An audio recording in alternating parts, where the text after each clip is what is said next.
ਪਹਿਲੇ ਨਹੀਂ ਸੀ ਉੱਠ ਹੁੰਦਾ? नहीं। ਅੱਛਾ, ਤੇ ਹੁਣ ਕਿੰਨੀ ਦੇਰ ਦੇ ਉੱਠਣਾ ਸ਼ੁਰੂ ਹੋ ਗਿਆ?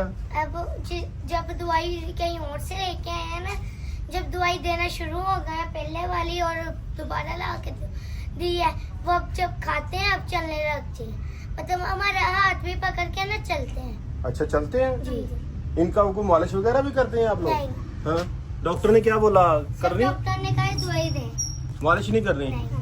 अच्छा। और एक पूरी दी हुई है, एक चुटकी देनी थी, वो ना हमने पूरियां बनाई हुई थी, वो देते हैं 2 घंटे उनसे, उसके साथ इन्होंने पसीना लेना होता है। अच्छा अच्छा अच्छा। वो कल को अब दोबारा लेने जाना। कल को दोबारा लेने जानी है? कौन से हॉस्पिटल से लेते हैं? हॉस्पिटल नहीं है, कहीं काला पहाड़ नहीं है, हाँ, हाँ। उसके पास से लेने जाना। अच्छा, ठीक है।